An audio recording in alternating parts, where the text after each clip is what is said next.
get out of my car right now. Like, this is what I'm saying. Like, get out of my car. So we sitting there. I'm like, get out of my car. You need to get out of my car. He's sitting there. He's not saying nothing.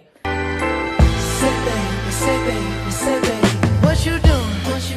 Where you at? What's up, everybody? It's your girl Zoe. Welcome back to my channel. And if you're new to my channel, welcome.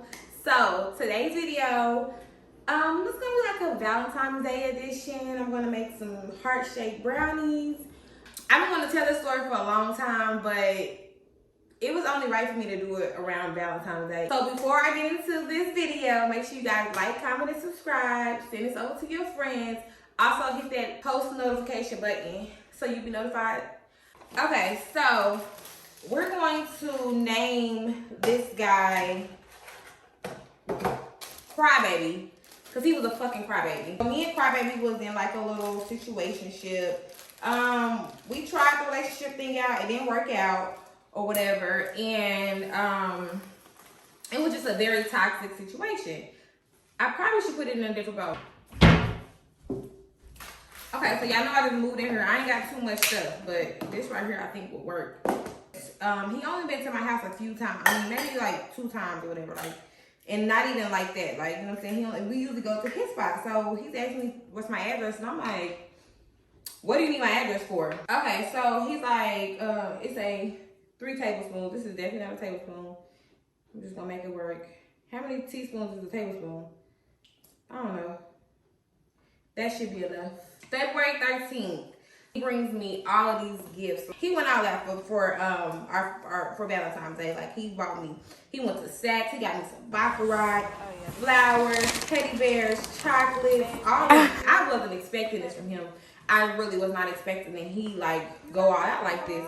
So but I have to go to work that day. So it was about like 4:30. I think he was getting off of work, and I had to get work probably like at 5:30. So he's bringing me my gifts. So I'm like, oh, how sweet. So he's like, tomorrow, he's like, we're gonna go and, you know, we're gonna have dinner, we're gonna do something really nice, da da da da. It's all about you. Valentine's Day come up. He asked me to meet him at his house. I'm like, well, you're not gonna come pick me up. That was strike one. It's Valentine's Day, it's all about me. Why am I driving? Why am I the one that's driving? So I'm like, you know what, Zoe? Just go. You want to go out to eat. You want to be treated special. Just go. Like, what's the problem? Just go. So he's telling me to come to his house, and we're gonna like basically go to basically I'm gonna, I guess we didn't even decide if I was gonna drive or not. So I get to his house. He's putting on his clothes, getting ready or whatever, and you know, I'm excited. I'm really excited. Like, okay, this is about to be fun. Like, I gotta put this in the oven a little bit. I mean, in the microwave to another butter down because I ain't got time. So he's telling me to come to his spot. I pull up to his crib. He probably stay about like maybe 20 minutes from me. I didn't really like my outfit that day, so I really wasn't in the best of mood. I was just ready to get it over with. You know, I get there. He takes me forever to get dressed. I'm telling him, it's getting late. Oh yeah, y'all. I'm adding pecans to my, is it pecans or pecans? Whatever it is, I'm adding nuts to my brownies. So I'm like, all right, as I'm driving, even though I'm already irritated about me driving, I'm like, okay, so where am I going? He's like, I don't know, wherever you want to go. What? Like, how is that fair for me? Like, why do I got to pick out the place I want to go? You know what I'm saying? Like, any other day, cool, but like, on Valentine's Day, you should have had this figured out. When I tell you, he sat in that passenger seat and did nothing. So as I'm driving, I'm going off on him, because my mouth's real slick. I'm going off on him like, how would you got me driving and searching for a place? How did you say that you had something, that you wanted to go do something special for me, but you don't have nothing planned out? I'm confused. We found a place. We went to STK. I already knew that you had to have reservations. I was like, you know what? You know, he's gonna try to finesse it. It's a lot of people waiting at the host stand. So many people. And there's so many men that's going to the host that keeps like, you know, trying to figure out what's what, like, you know what I'm saying, what's the wait, all this stuff. You could just see men. It was some females up there, but not too many. Most of the men were trying to do doing the talking. So I get there. So we're in there. We're just standing there. I'm standing there because I'm gonna let the man be a man. I found the place. I'm gonna let you be a man and try to get us a seat. Like, speak up to go get us a seat. So I said to him, I'm like, you gotta talk to them. He's like, I'm not talking to them. So I gotta do the work too. So I have to find a place. So I have an attitude. Got an attitude with him about it. Okay, so I go there. I seen a guy that I used to work with. This guy I used to work at this restaurant with. I seen him and I'm like, hey, I got any seats? Like, he like, we don't, or whatever. Cause he was like, I'm gonna work something out for you. I'm gonna find something for you. I'm like, okay, cool. Then he gets the table. We sit down. We sit in there and we start ordering, you know, our food and our drinks and stuff, whatever. So he has an attitude, and so we sitting at the table, and I noticed that he's not saying anything. By the time I'm forgot about all the whole thing. I wasn't even mad anymore. So he's sitting there being quiet, and you can see he's shaking his leg like he got it's a problem. I said, listen, you didn't shake your motherfucker. I'm gonna tell you exactly what I said. I sound like somebody's mama when I said this. I remember. I was like, you need to check your motherfucking attitude, or you need to get the fuck out, get away from this table. Okay, so let me just finish telling y'all the story. So he's sitting there and he has the attitude. I don't really care about your attitude because I didn't do nothing. You're the one that's not being a man, being a gentleman, and like you got an attitude with me because I got an attitude because you're not talking. Like, I gotta do all the work. I'm a woman. Why do I gotta do all the work? So, we order our food, we having drinks, we're laughing, we're talking, you know, the mood changes and everything is going cool. We get the bill, it's time to go. Before we leave, I'm like, I gotta use the restroom. I had to use the restroom before we even got there. But I was enjoying my time, so I didn't even go to the restroom. So after I done had 2-3 drinks, it's like, all right, let me go to the restroom before we leave. I'm in the restroom. Mind you, this place is packed. The line to the bathroom was so long. While I was waiting for my turn to use the restroom, I'm taking pictures. So I get done taking my pictures.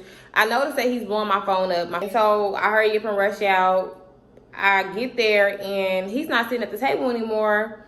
But the guy that set us down was like, hey, the guy he was looking for you. He's by the door. And I'm like, okay. Not knowing there's an issue. I'm a little tipsy. I'm a little lit. As I'm walking towards him, he's standing by the door. He completely doesn't acknowledge me or nothing and starts to walk towards the car.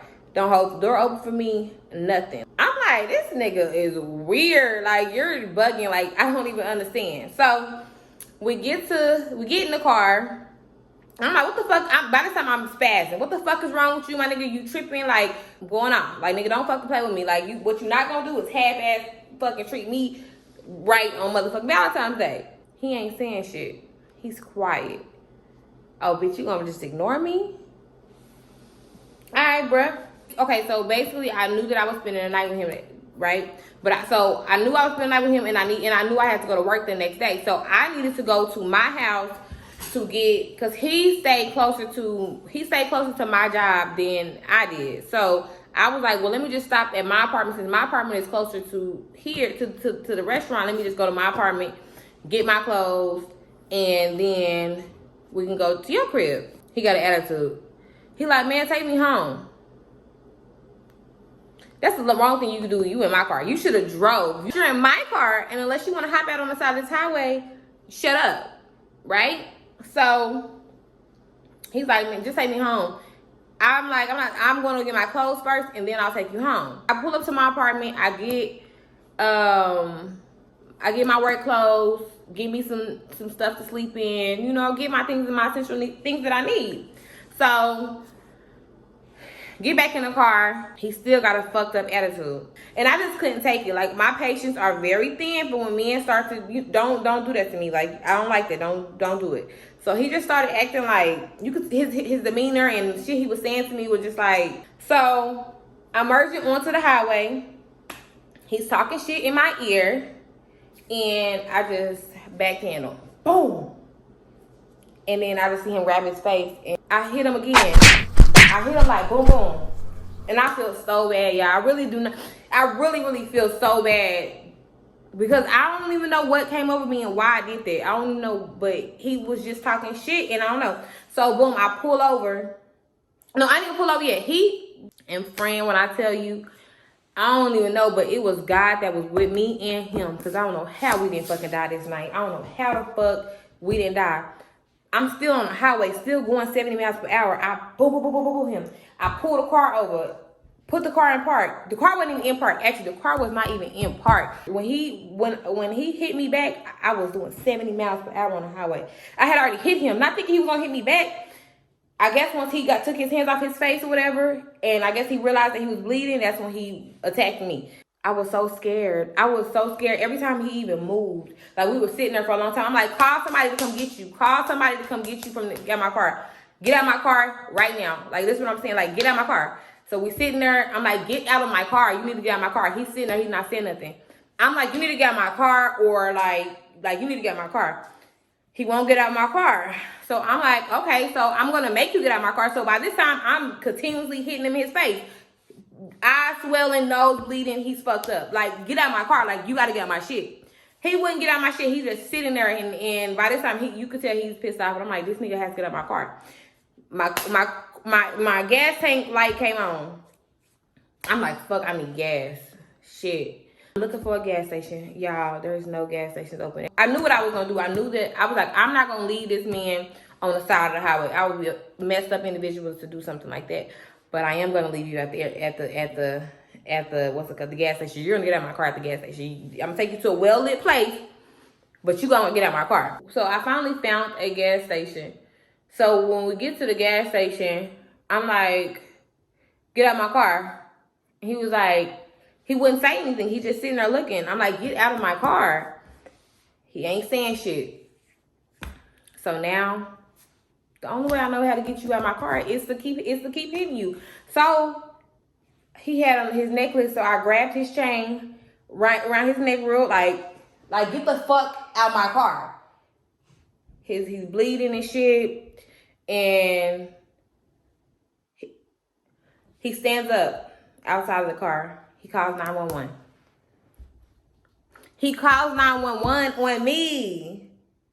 He calls 911. You call 911 on me and you hit me back. Like, you really gonna call 911? So I hear him telling them, we just had a fight. I'm bleeding. I need an ambulance. And they asking him questions. I'm like, is this nigga really on the phone with the police? He's like, yeah. He's telling them what kind of car I got. I skirted off. My door wasn't even shut. I skirted off. Got on the highway and went home. Not like, but I'm not going to jail for putting my hands on you when you put your hands on me too. Like, so let me just go home. Y'all, I felt so bad but I didn't feel that bad because, so what it was while he was sitting in the car, I kept telling him, so he's like, calling his friends. He's calling people saying that he need an Uber, like, telling them, whoever the person was like, they don't have Uber on their phone, whatever. So he gets off the phone with that person, and I'm just telling him, like, listen, hey, whatever you got to do, the calls you got to make, you got to do it outside my car. You can't do it in my car. You know what I mean? So he's not listening. He's not paying me no attention. He's not saying anything to me. He just, like, basically fuck me. Like, nigga, get out my car. So I had to do what I had to do to get him out my car. So I drive off. I get home. And yeah, I fell asleep. And that concludes my story of my worst Valentine's. Like, that shit was like really crazy. It was a crazy fucking night. So moral of the story, don't date Africans. No, I'm just playing. The disclaimer, I do not condone violence. I do not condone domestic violence. Like, it's something that I just truly feel bad that I did, and always working towards being a person where I keep my hands to myself because I don't want no man putting their hands on me. I don't know what came over me, but I'm steadily every day working towards my anger issues. Yeah, just being a better person. You know what I mean? Like, I should have just ignored him and just, kept it pushing. But it is what it is. Can't change the past. But make sure you guys like this video. Comment down below. Share some of your stories with me. So yeah, you guys, follow me on Instagram. My Instagram is going to be down below. The Lovely Zoe. My TikTok, The Lovely Zoe. My Snapchat is going to be down below. Make sure you hit that subscribe button. Hit the subscribe button. Like, I know that this was probably the worst. I don't think nobody else's story time can top this. So if you can top this story time, please hit me up. I love you guys. Stay prayed up. Love on your loved ones. I'll see you guys in my next video. Bye.